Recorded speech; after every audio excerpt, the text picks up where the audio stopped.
Alguém tem alguma dúvida, gente? Fez a atividade, achou fácil, achou difícil, não conseguiu fazer alguma questão?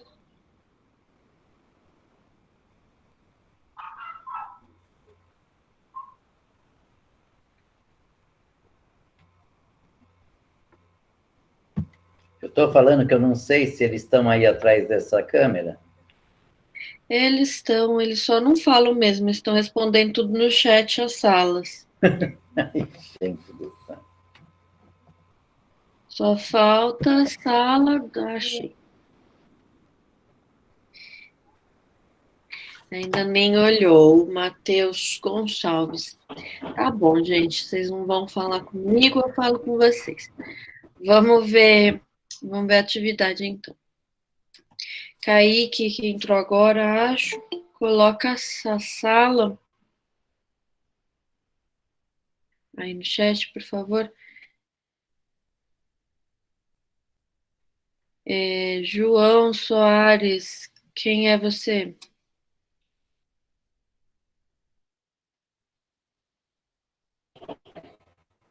Cara de mais velho que os nossos alunos, né?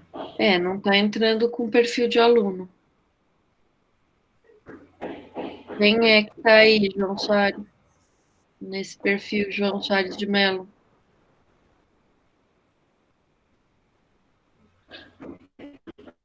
É a Annelise de Souza Soares, do sexto C. Oi, Annelise. A gente pergunta porque vai que não é aluno, né? E também para saber quem está aí, claro. Bom dia a todo mundo, então. Então, vamos ver a atividade. Cadê?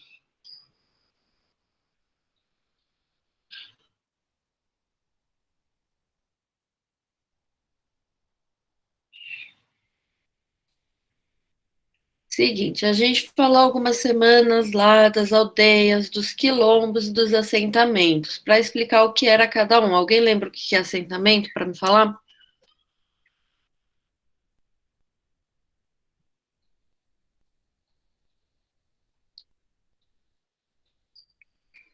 Alguém lembra o que é assentamento para me falar? Vamos lá, pessoal, assentamento, produção agrícola, vamos lá. Esqueci. Oh, meu Deus do céu, vocês não participam. Quando participam, é para falar que não sabe. Eu queria pegar a atividade, mas eu não lembro que dia eu dei até achar.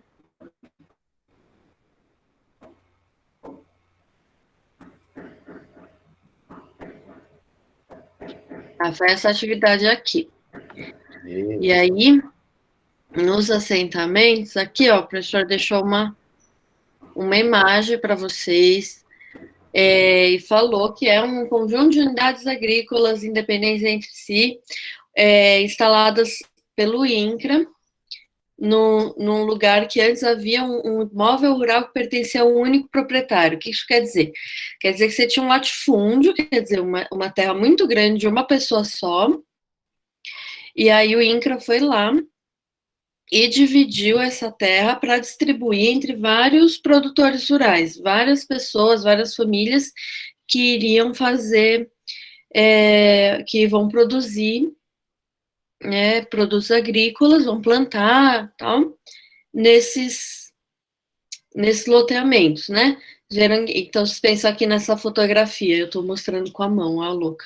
Nessa fotografia, isso tudo era de uma pessoa só. Aí o INCRA foi lá, colocou um pedaço para cada um, e aí cada uma dessas casinhas tem uma família, e cada uma das famílias vai produzir nesse espaço, tá bom? Então, você muda a forma de produção e você dá terra para muito mais gente, né, do que uma só. O INCRA, ele é o instituto responsável. O que é o INCRA mesmo, Laura? Instituto de. Instituto Nacional. Instituto Nacional de Colonização e Reforma Agrária. Isso. E aí a gente falou nessa semana aqui rapidinho sobre o que era a reforma agrária, que seria essa ideia de você redividir as terras, né? Como o Brasil tem as terras muito concentradas, quer dizer, muito pouca gente tem uma quantidade muito, muito grande de terra, você pegar essas terras e dividir para mais gente ter um pedaço um pouco menor de terra, mas todo mundo ter terra. A reforma agrária nunca aconteceu nesse sentido, né? O governo ir lá e falar, vou fazer a reforma agrária, pegar essas terras e dividir. Isso nunca aconteceu. Mas aí existem esses assentamentos da reforma agrária, que são esses poucos lugares que o governo.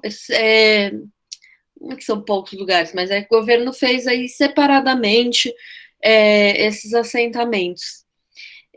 Pegando essas terras que eram de uma única pessoa, e essa única pessoa não estava cumprindo, não estava fazendo exploração da forma adequada, tá? Essa pessoa pegava, tinha essa terra e plantava uma única coisa, ou não estava usando, estava deixando para usar depois. Então tinha uma extensão de terra muito grande que ela não estava produzindo. Ou então estava fazendo alguma coisa muito danosa ao meio ambiente, alguma coisa ilegal. E aí o INCRA pega essa terra para ele, paga para esse proprietário uma indenização, né, como se ele estivesse comprando desse proprietário, mas o proprietário não tem opção de não vender. E aí ele redivide e distribui para as pessoas, tá bom? Para outros produtores rurais. Aí aqui está explicado, se vocês quiserem relembrar, foi publicado no dia 29 de setembro essa atividade, e aí está explicado aqui as pessoas que recebem esses lotes de terra, tá? Os assentados, quem recebe o lote de terra chama de assentado, ele vai ter algumas regras, tá? Vocês podem olhar aqui para relembrar do que ele pode fazer ou não com essa terra, porque essa terra é para ele produzir, tá bom? Então ele não vai poder vender, não vai poder alugar, tá bom? Então tá, voltando para essa semana. Então a gente está falando mais desses assentamentos essa semana. E aí o que eu explico, que eu já acabei de explicar, né? De como é que essas terras são redistribuídas. E aí tem o MST e vários outros movimentos, não só no Brasil, mas em outros países também, que lutam para que isso aconteça mais, né? Que lutam para que exista a reforma agrária dessa forma mais ampla, né? Que o governo pegaria e faria uma reorganização mais geral da distribuição das terras no país, e lutam para que sejam feitos mais assentamentos enquanto isso. No Brasil, o mais conhecido, o maior deles é o MST, que é o Movimento dos Trabalhadores Rurais Sem Terra. Já ouviram falar? Quem já ouviu falar do MST? Nunca ouvi, professora. Nunca ouviu, Matheus? O Glauro levantou a mão. O Glauro já ouviu falar. Mais alguém? Tá.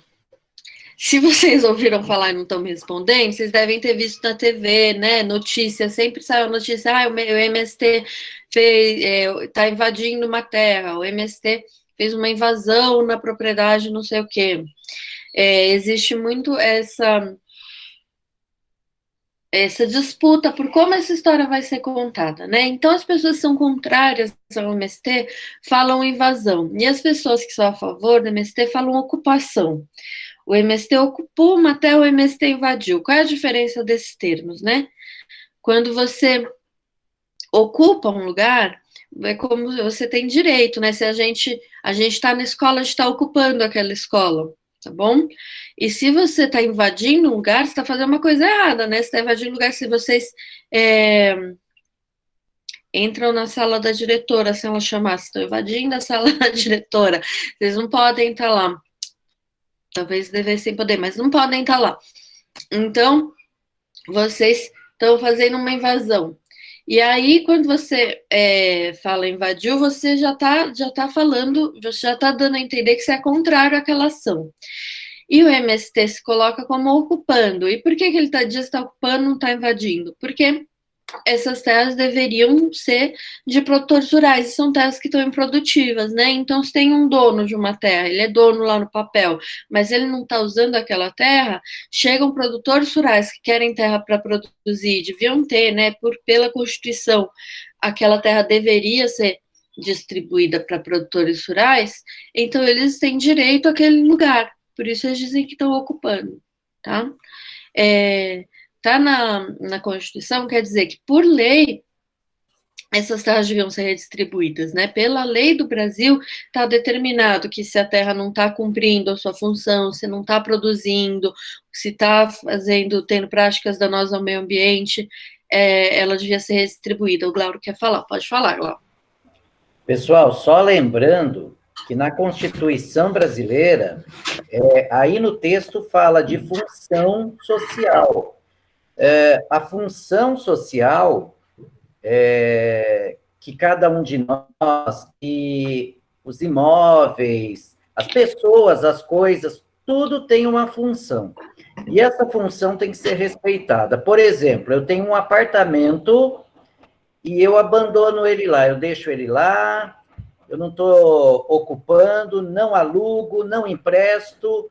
Aquele apartamento, ele tem uma função social. Então, se o governo um dia precisar desse apartamento para fazer uma campanha de moradia, para sanar um problema da sociedade, que é a moradia, ele pode requisitar. Ele me paga um valor e ele põe esse apartamento para fazer a função social. As pessoas que perdem a terra, elas são indenizadas, elas não ficam também por perdido só, né? Perde a terra e pronto. Não, elas acabam sendo indenizadas. Mas isso também pode acontecer com terrenos, isso pode acontecer com apartamentos, porque a Constituição garante isso. Então, é função social da terra, é produzir, tá bom? Gente, você tem a função social da terra e a função social da propriedade, né? Que é essa que a gente tem na cidade também, né? Que o Lauro falou.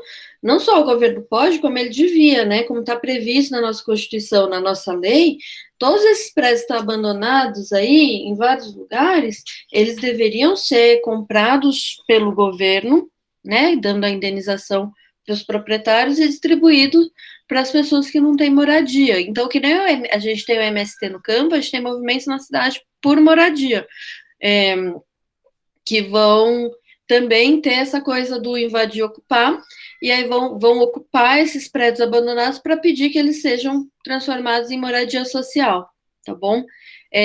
A ideia do... Qual é o nome? Da função social, tem a função social da terra no campo e a função social da propriedade na cidade, tá? Aí eu peguei um trecho aqui falando sobre, do próprio site do MST, que eles falam sobre o movimento. O Movimento Sem Terra está organizado em 24 estados nas 5 regiões do país. No total, são cerca de 350 mil famílias que conquistaram... Peraí, quem é Azevedo? Peraí que a gente tem que saber quem é.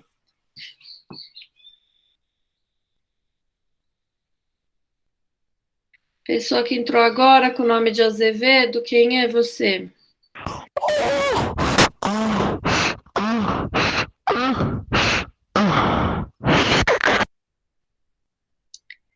Por isso que eu pergunto. Nossa, tô morrendo de rir. Foi muito engraçado, né, gente?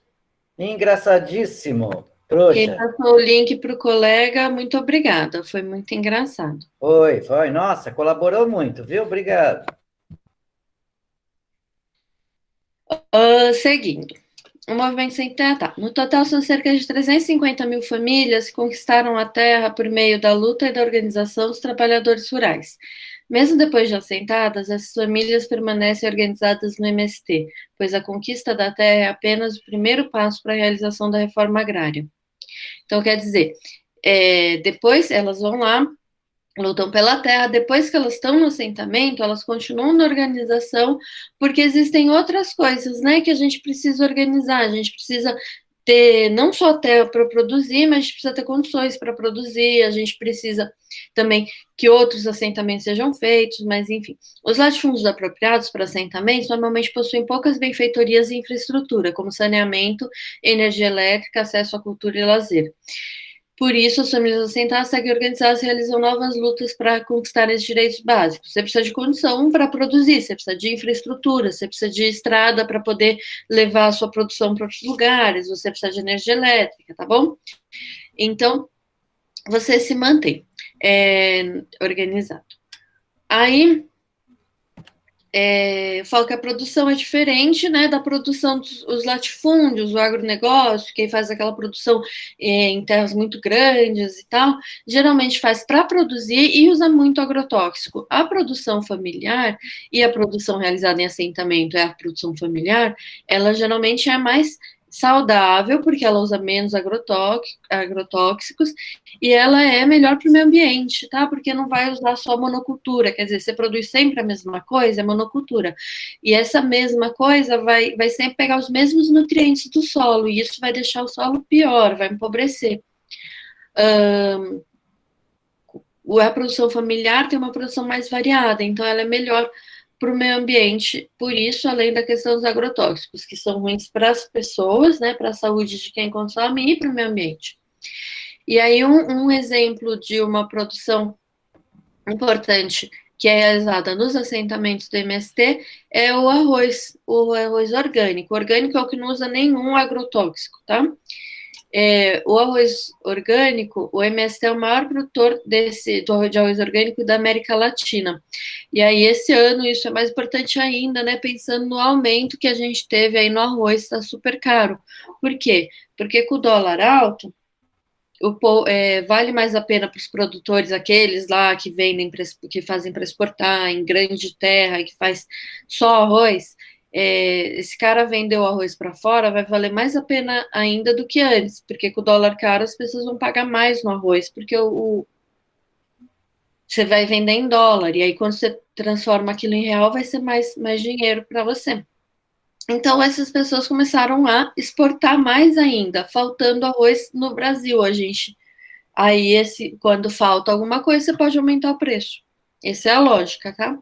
Então, se você já tem uma produção que ela é destinada ao mercado interno, ou seja, para vender dentro do Brasil, você não ia ter essa variação de preço, tá bom? Aí aqui tem um trecho que eu tirei do site do MST também, falando sobre os assentamentos, fala aqui, ó, da função social à terra, que a gente estava falando, e fala de outras coisas que quando o movimento se organiza no assentamento, eles vão atrás, não vou aceitar. Que vai ser aqui direito como casa, escola, comida.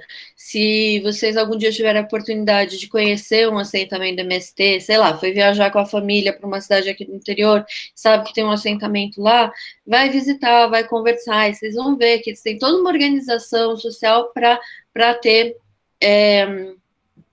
acesso a várias coisas, tem uma organização comunitária, a venda dos produtos na cidade, toda uma organização que existe de cada um desses assentamentos também para garantir outros direitos sociais, para fazer para criar essa relação com o resto da sociedade, tá? E aí fala que, então, um assentamento marca a vida de um município, tanto do ponto de vista social como econômico. É isso que eu estou falando, dá para vocês verem se vocês forem viajar e tiverem a oportunidade de conhecer um assentamento. Não precisa viajar muito longe, não, tem assentamento aqui. Fala, Glauro. Não, eu ia falar que na organização do MST e dos assentamentos, tem escola. Eles formam, né, classes, e são reconhecidas essas escolas pelo Estado, pelo município, pelo governo federal. E que foi feita uma pesquisa há muitos anos atrás, que as crianças do MST, elas, além de muito bem formadas, elas são também muito críticas. E na participação dos cuidados lá do lugar, elas participam desde cedo, a organização do assentamento, elas têm consciência da importância da terra, então isso é muito importante. O que não acontece muito na cidade, exatamente porque nossas crianças acabam envolvidas com outros assuntos, né? Internet, jogos, etc. Então, a organização do MST é muito séria, não é coisa pouca, não é como às vezes se fala por aí, que são só invasores, arruaceiros. Não, eles têm uma organização, tá bom? Gente, é muito legal conhecer isso. Se vocês tiverem alguma oportunidade, vai conhecer, porque é muito bacana mesmo. Ai, que saco!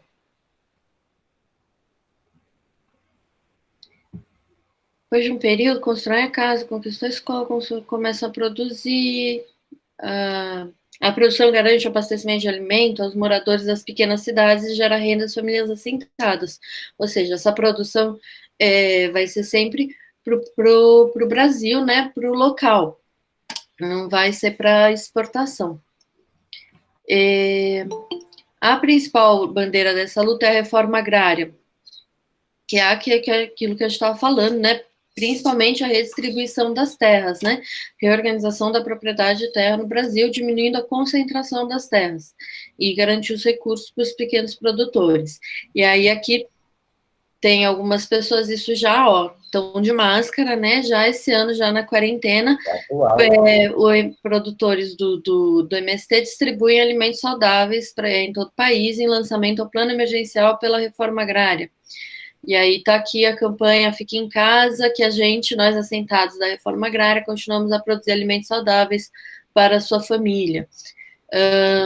Aí aqui tem uma chargezinha falando que, apesar de previsto em lei, a reforma agrária ainda enfrenta muita resistência, pois os grandes latifundiários não querem dividir suas terras. E aí na chargezinha você tem o mapa do Brasil, né? Aí o Brasil inteiro cercado, o latifundiário aqui com uma arma na mão, falando reforma agrária nas minhas terras? Nunca. E a família aqui dos produtores, triste, fora da cerca, tá dizendo o quê? Tá dizendo que grande parte do Brasil é propriedade desses grandes proprietários, né? Acho que é mais de 70% das terras da agricultura do Brasil que está no agronegócio, que é do agronegócio. Então, eles têm grande parte das terras e eles não aceitam a ideia da reforma agrária, da divisão. Por isso que, mesmo estando na Constituição lá de 1988, até hoje ela não foi realizada. Porque esses grupos, eles têm muito poder, né? Eles têm muito dinheiro, e quem tem muito dinheiro tem muito poder. Eles têm muita influência. Eles estão na política também, né? Eles estão no Congresso. Eles estão no Congresso influenciando outros políticos, porque eles têm muito dinheiro, eles vão lá, doam para a campanha, e aí, em troca, eles querem que defendam os interesses deles, e eles estão no Congresso de fato, né? Fisicamente. Tem a Ministra. Tem a bancada ruralista, que ela é formada só por grandes proprietários de terra. A ministra da Agricultura, né, ela é latifundiária também. Então, eles têm uma forte influência política, então eles não permitem que isso seja feito, tá? E isso também influencia que as notícias, quando vai ser divulgada pela grande mídia, seja divulgada dessa forma negativa, né? Falando, o MST invadiu propriedade, não sei o quê. Eles exercem poder sobre várias áreas, né? E a grande mídia não foge disso, né? Todo mundo lá amigo. Aí aqui eu falo, semana passada a gente viu um mapa igual a esse que trazia, eu apontando de novo, que trazia as terras quilombolas e indígenas, vocês lembram?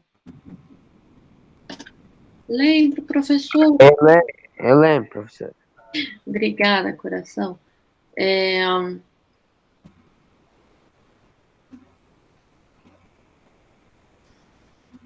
Eu não acho, estou no 7º ano, por isso que eu não acho. Mas é quase igual a esse mesmo. As terras indígenas aqui no norte e as terras quilombolas, aí estão os números distribuídos.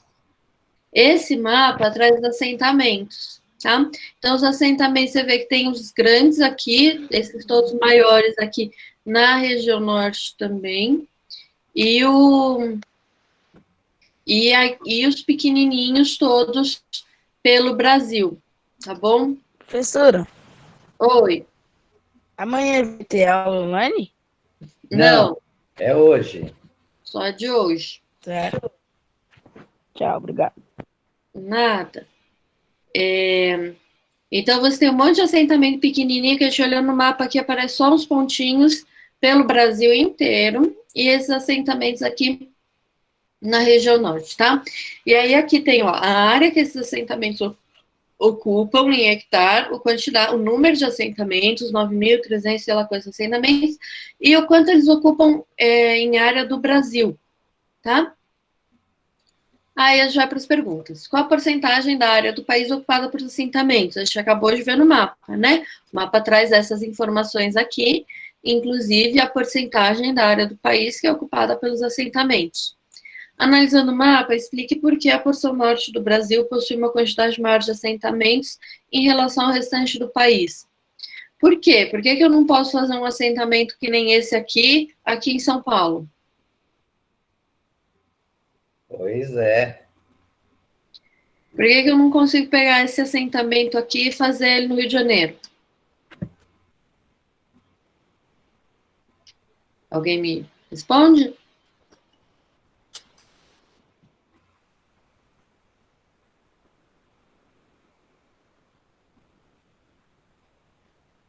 Vai, Lucas, responde aí. Não tem muito espaço? Não tem muito espaço, por quê? O que não tem na região norte e tem aqui no resto? Florestas? É, o contrário. O que tem na região norte é floresta, né? Você ainda não tem tanta ocupação urbana, você não tem tanta cidade. Então, você consegue usar essa terra. Você não tem essa quantidade de terra livre aqui em São Paulo para produção rural mais, né? Você já tem uma ocupação muito mais forte. 80% da população do Brasil inteiro vive nessa faixa aqui, tá? Essa faixa do litoral, mais próxima do litoral, que vai pegar aqui o São Paulo, vai pegar todo o Nordeste, pegar Rio de Janeiro, tá bom? Então, quer dizer que essa área já está muito apinhada de gente, de cidade, de coisa, de indústria. Você não consegue fazer disponibilizar uma área tão grande para produção, tá bom? Leia a charge, explique a crítica realizada pelo artista. Então, tem outra chargezinha aqui, que tá a família do lado de fora da cerca, e aí, propriedade do senhor Todos da Silva. Vitor Carvalho, vocês conhecem? Eu acho que tinha um Vitor Carvalho aqui na reunião. Vou deixar, vai, porque eu acho que era ele que saiu e entrou. E a família está falando, mas papai, eu ouvi dizer que todos têm direito à terra, por que não temos a nossa? Todos têm direito à terra, a gente está falando do quê? Lá na Constituição, né? O direito à terra ele é garantido pela Constituição, todo mundo, né, todo produtor rural devia ter um pedaço de terra para poder produzir. E aí, quem são todos? Né? Por que a placa está Todos da Silva? Quem são todos? Silva avô, Silva bisavô, Silva neto, Silva júnior, Silva pai, Silva filho.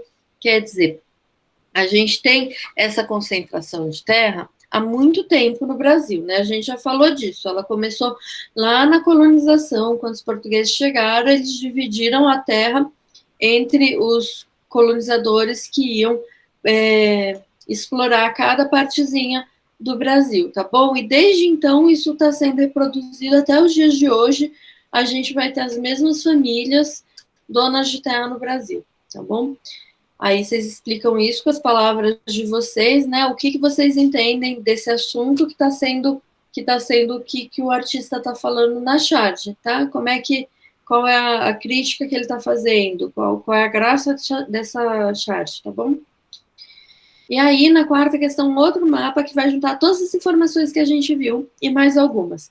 Esse mapa tem, então, todas as informações de terras atribuídas. Atribuídas quer dizer que foi determinado, foi dado, foi determinado pelo governo que ia ser para tal função.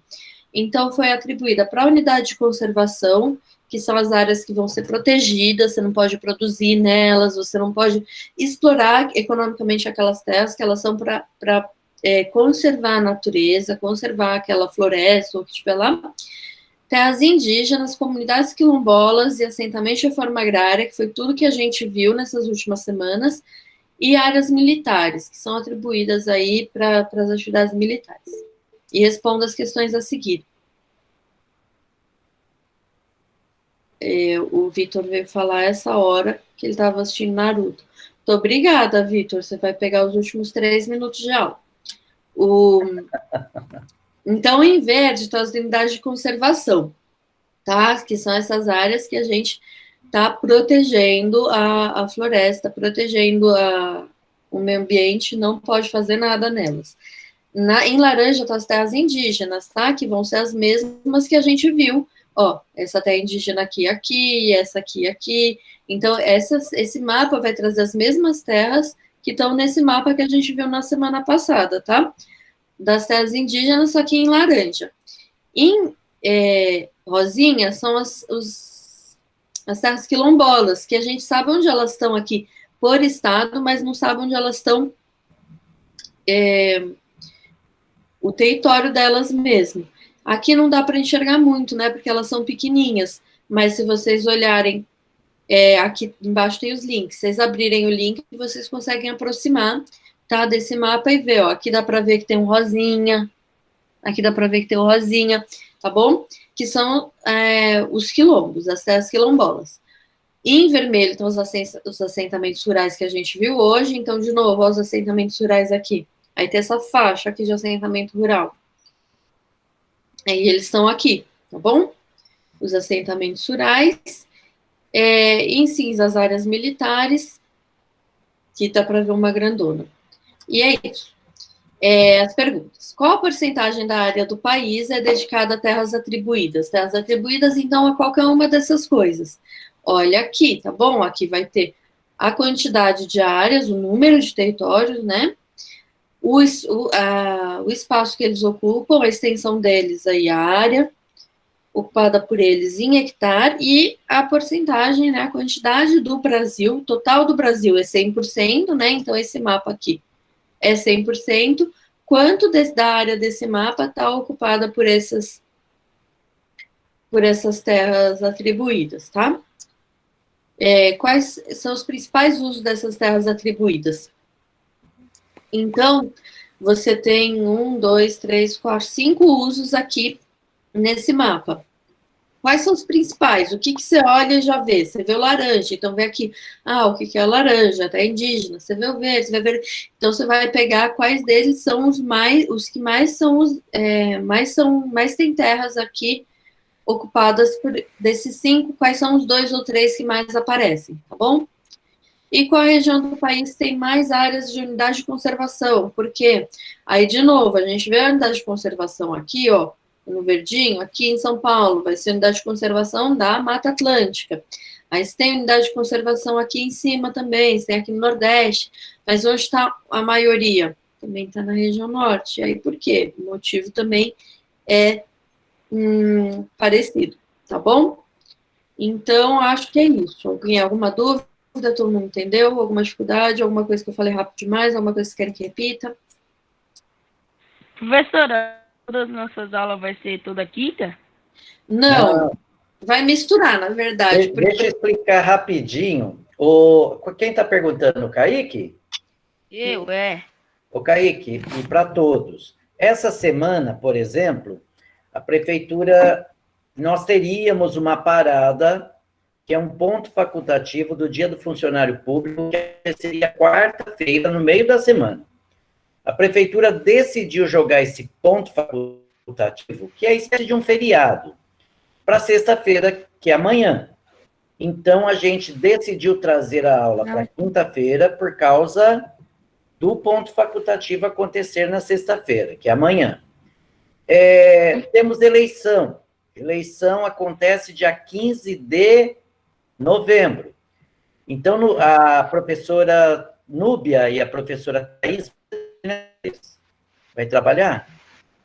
A Núbia vai trabalhar só no dia da eleição. É que eu vou trabalhar na sexta, sábado, domingo. Então, não vou conseguir. Então, como a professora vai trabalhar, a gente também decidiu mudar o dia naquela semana.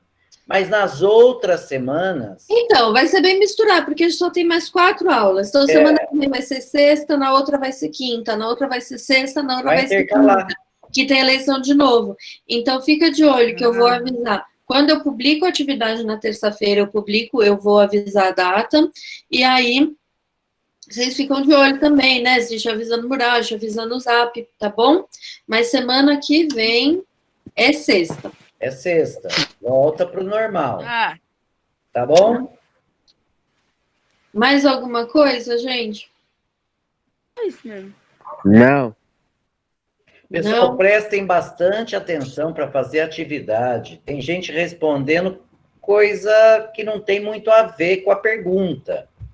Tá bom?